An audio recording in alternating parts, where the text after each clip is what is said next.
Il y en a un là, un autre là, et un là-bas.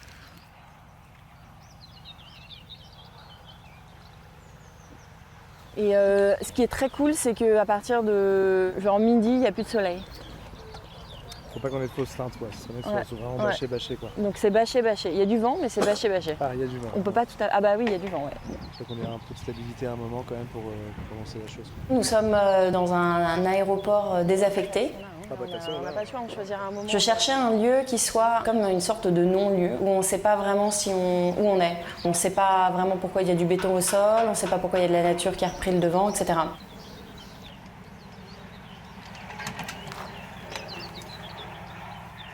Pour moi, ce qui m'intéressait, c'était comme trouver une forme de studio en extérieur. Parce que pour travailler justement sur ce film, il me fallait un lieu où moi je puisse après recréer de la forme dans cette zone. Ok, c'est bon, il faut le gueuser. Je pense que vous pouvez le gueuser maintenant.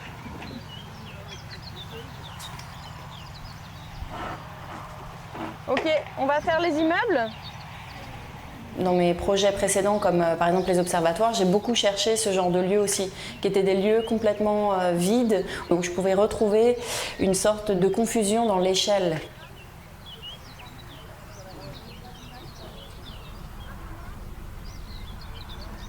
Ce film, c'est une succession en fait de décors qui sont en anamorphose.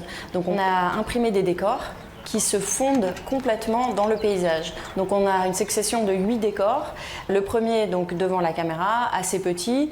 Le deuxième un peu plus loin, un tout petit peu plus grand, etc. Et le dernier est à peu près une dizaine de mètres de la caméra et beaucoup plus large. Et chaque décor représente le même paysage. Donc c'est vraiment une succession de paysages, de ce même paysage en anamorphose.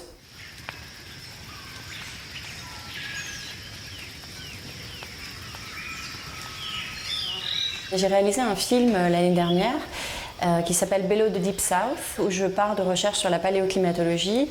Et ce qui m'intéressait, c'est de travailler en fait sur les différentes strates du paysage et les différentes strates de temps qu'on peut percevoir dans le paysage. Ce qui m'a intéressé, c'est de voir comment, quand le feu intervient dans une couche de papier, il permet de révéler la strate d'après.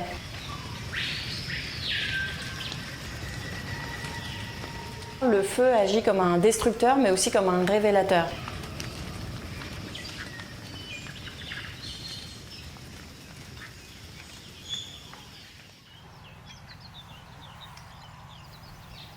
Pour mettre en place ce projet, c'est énormément de préparation.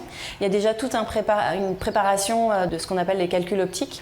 Donc c'est vraiment d'essayer de comprendre comment on va imprimer les décors, à quelle distance on va les mettre de la caméra, à quelle distance on peut les mettre entre eux. Ok, c'est bon.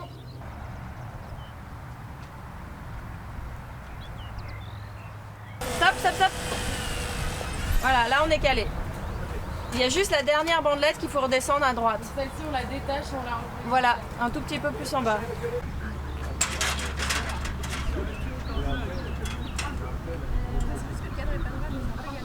L'idée, c'était de jouer avec des formes géométriques et de retrouver de la matière grâce au feu qui va grignoter en fait et qui va complètement envahir ces décors de papier. Le feu va recréer de la matière à l'intérieur d'un paysage où il n'y a aucun élément vraiment précis.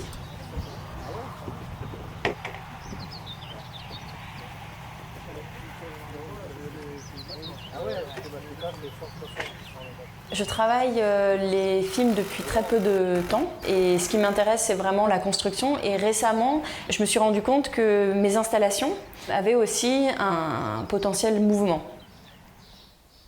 J'ai commencé à travailler en 2016 dans la série des stations avec de la fumée. Je voulais parler de tous ces mouvements de météorites, de boules de feu du Moyen-Âge. Et c'est là où je me suis dit, tiens, mais en fait, effectivement, il y a quelque chose qui pourrait être intéressant avec le mouvement. De retravailler sur des installations qui s'altèrent au fur et à mesure du temps, et moi, j'enregistre ce temps. Si on a celui-là qui brûle en premier, il va faire tac, tac, tac, tac, tac, tac, tac. Oui, enfin, comme on dit, vu le vent, là, à mon avis, je pense que globalement, on va plutôt être comme ça ou vers le haut. Mais... Oui, c'est ça, mais enfin, il va être là, quoi. Ouais. Ensuite, on fait brûler le 3. Entièrement? Ouais. Ou sinon, ce qui pourrait être intéressant, c'est de faire brûler celle-ci après. Comme ça, c'est un espèce de truc qui brûle au loin et on le voit. Bah, ça, si celle-ci brûle, celle-ci va brûler aussi probablement. Je travaille avec un artificier qui, lui, va mettre en place un système pour mettre feu à chaque décor les uns après les autres.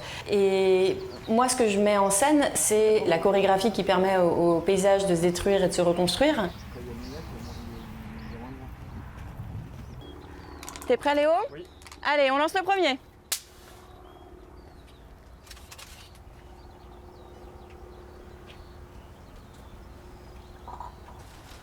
Attention à vous, hein.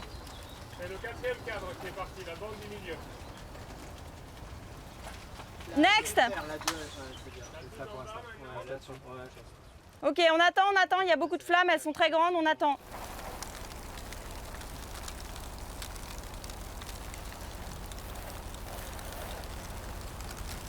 Je propose quelque chose, mais à la fois ça se comporte après de manière naturelle. Et il y a un moment donné où j'ai beau donner des directives, il y a beaucoup de choses qui m'échappent. Hop, hop, hop, ça s'affaisse. On laisse vivre. J'ai l'impression de tout mettre en place pour qu'il se passe quelque chose que je ne peux pas vraiment contrôler. Et c'est ça qui m'intéresse à chaque fois dans mes projets, c'est la raison pour laquelle je travaille beaucoup dans la nature, c'est qu'il y a beaucoup de choses que je ne peux pas du tout contrôler.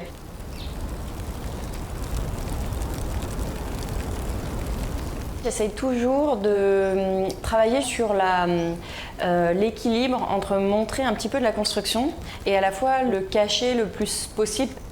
L'idée, c'est qu'on se perde en fait dans cette illusion et de se sentir complètement accueilli en fait dans une image, que ce soit pour un film ou une photographie, et d'avoir envie d'y croire au maximum. Et tout d'un coup, on a un doute parce qu'on voit des câbles qui passent, on voit une pince, on voit tout d'un coup quelque chose qui se cale pas forcément très bien. Tout mon travail en fait réside dans ce petit trouble qui se crée. Donc c'est un équilibre extrêmement fin à trouver à chaque fois. Si j'en montre trop, on ne croit plus à l'image du tout, on est dans le making-of. Et à la fois, si on n'en montre pas assez, on a l'impression que c'est un montage Photoshop et que ça a été fait en 10 secondes sur l'ordinateur. Donc c'est un équilibre.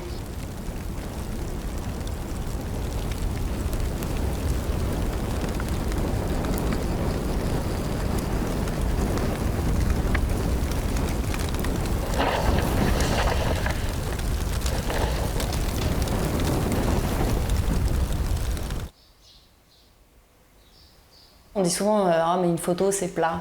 Effectivement une photo c'est plat. On est d'accord qu'il y a un cadre, c'est collé au mur et c'est plat. Mais moi ce qui m'intéresse c'est vraiment d'essayer de voir toutes les strates de cette image et comment l'œil peut s'arrêter, peut continuer, entrer en fait dans une forme de fiction qui est à l'intérieur en fait de l'image. Et tout mon travail en fait parle de ça, parle de ces différents niveaux et de perspectives en fait et du coup ces niveaux de lecture aussi. Tout au début de mon travail, donc en 2010, j'avais réalisé une série Haven Her Body Was avec des installations où là j'utilisais des matières comme du plastique par exemple, des draps de plastique qui étaient suspendus dans la forêt et qui recréaient une cascade. Et justement l'idée c'était de confronter donc un espace naturel avec des matériaux très artificiels. Pour moi c'était la représentation de l'homme dans cet espace naturel. Tous mes travaux sont vraiment documentés par beaucoup de recherches en fait, sur la science, c'est-à-dire comment on a pu percevoir le paysage à travers les siècles. Et moi, ce qui m'intéresse justement, c'est la notion de temps et de géographie, c'est qu'on cherche du temps dans le paysage.